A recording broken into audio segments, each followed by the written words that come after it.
Hello everyone आपनालोक সকলোকে মোৰ YouTube চেনেলৰ অন্য এটা ভিডিঅ'লৈ স্বাগতম জনাইছো। আজি মই আপোনালোকৰ ওচৰত এটা ৰেচিপি ভিডিঅ' আগবঢ়াইছো যেটো হৈছে মাছৰুম বা কাঠফুলা। সাধাৰণভাৱে ঘৰতে বনোৱা এটা মাছৰুমৰ ৰেচিপি হয়। সাধাৰণভাৱে বনাইছো ঘৰতে খাবৰ কাৰণে। প্ৰথমতে মই মাছৰুমখিনি এনেকৈ অলপ কুহুমীয়া গৰম পানীত ধুনীয়াকৈ ষ্টিলৰ পাত্ৰ এটাত তিয়াই ৰাখি লৈছো। কাঠফুলাখিনি ধুনীয়াকৈ চিঙি লৈছো আগত দীঘল দীঘলকৈ। এইখিনি চিঙিবৰ কাৰণে কোনো কটাৰী বা ছুৰীৰ প্ৰয়োজন নহয়, হাতেৰেই ধুনীয়াকৈ চিঙি দিব পাৰি।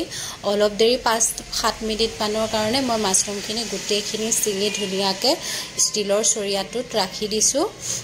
তাৰ পাছতে তাত দিবৰ কাৰণে যিখিনি লাগে মছলা সেয়াও ৰেডি কৰি ৰাখি লৈছো, থৈ দিছো। এয়া লগতে আকৌ মাছৰুমৰ কাৰণে নহয় দেই, পদিনাৰ চাটনি মই খাবৰ কাৰণে বনোৱা দেখুৱাই থৈছো। এইখিনি মাছৰুমখিনি তিয়াই থোৱা মাছৰুমখিনি মই ধুনীয়াকৈ অলপ পানীৰ পৰা আঁতৰাই চেপি লৈছো। তাৰ পিছতে প্লেট এখনতে কাশ্মীৰী লাল মিৰ্চৰ পাউডাৰ অকমান, ধনিয়া পাউডাৰ, জিৰা পাউডাৰ অকমান, সৰি ধনিয়া নহয় জিৰা পাউডাৰ অকমান আৰু অকমান তাতে লগতে মছলা সৰহকৈ পৰিমাণে নাই দিয়া, সাধাৰণভাৱে বনাইছো ঘৰতে খাবৰ কাৰণে। তাতে অকমান মিট মছলাও এড কৰি দিছো। গোটেই মছলাকেইটা আগতে উলিয়াই থৈছো, উলিয়াই থলে দিবৰ কাৰণে সময়ত সুবিধা হয়।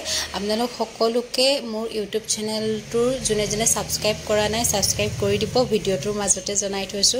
এতিয়া মই ধুনীয়াকৈ কেৰাহী এটা গৰম হ'বলৈ দি থৈছিলো, তাতে তেল অকমান দি দিছো। তাৰ পিছতে যিখিনি মছলা ৰেডি কৰি থৈছিলো, মানে পিঁয়াজ আৰু নহৰু এটা কাটি পেলাই থৈ দিছিলো, তাতে বিলাহী, পিঁয়াজে নহৰুৱে মই একেলগে অকমান গোল্ডেন ব্ৰাউন কালাৰ হোৱালৈকে ভাজি লৈছো। ভাজি লোৱাৰ পিছত তাতে বিলাহীটো এড কৰি দিম। লগতে অকমান পিঁয়াজখিনি ভজা হোৱাৰ পিছত বিলাহীটো তাতে এড কৰি দিছো। ৰেচিপি ভিডিঅ' মানে কাকো শিকাবৰ কাৰণে নহয়, ইয়াতে মই সাধাৰণভাৱে ঘৰতে যেনেকৈ খাবলৈ বনাই আপোনালোকক ভিডিঅ' এটা আকাৰত দেখাইছো। আপোনালোকতো সকলোৱে বহুত ধুনীয়াকৈ বনাব জানে, হয়নে নহয়? দেখিয়ে থাকোঁ ইউটিউবৰ ভিডিঅ'বিলাকত। মই ইমান ভালকৈ একো বনাব নাজানো, আপোনালোকক যেনেকৈ মই খাবৰ কাৰণে বনাইছো সেইটোৱে দেখুৱাইছো। এতিয়া তাতে পিঁয়াজ আৰু নহৰু বিলাহী দি ভাজি অকমান গোল্ডেন ব্ৰাউন কালাৰ হোৱাৰ পিছত তাতে 3টা জলকীয়া দি দিছো। মই 3টা দিছো, আপোনালোকে যেনেকৈ খাব পাৰে সোৱাদ অনুযায়ী দিব পাৰিব। আৰু তাৰ পিছতে আলু দিয়া নাছিলো, কিন্তু কাটি ৰখা আলুকণ আছিলে কাৰণে অকমান ক'লা হৈ গৈছে, তাতে অকমান আলু এড কৰি দিলো। মছলা মানে পিঁয়াজ নহৰুৰ লগতে অকমান আলু ভাজি দিলো, তেতিয়া ফ্ৰাই হৈ যাব। তাৰ পিছত তাতে মই এই যিনখিনি প্লেটত উলিয়াই থৈছিলো মছলাখিনি, গুড়ি মছলাখিনি তাতে লগতে দি দিছো।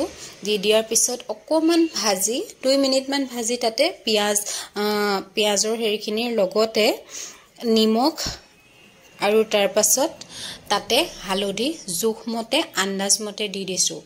যিমানটো গ্ৰেভি কৰে, যিমানখিনি পানী কৰে সিমানটো জোখত নিমখটো দিলেই হৈ গ'ল। আৰু যোনখিনি চেপি উলিয়াই ৰাখি থৈছিলো মাছৰুমখিনি, সেইখিনি মই তাতে এতিয়া দি দিছো। দি পেলাই ভালকৈ মিক্স কৰি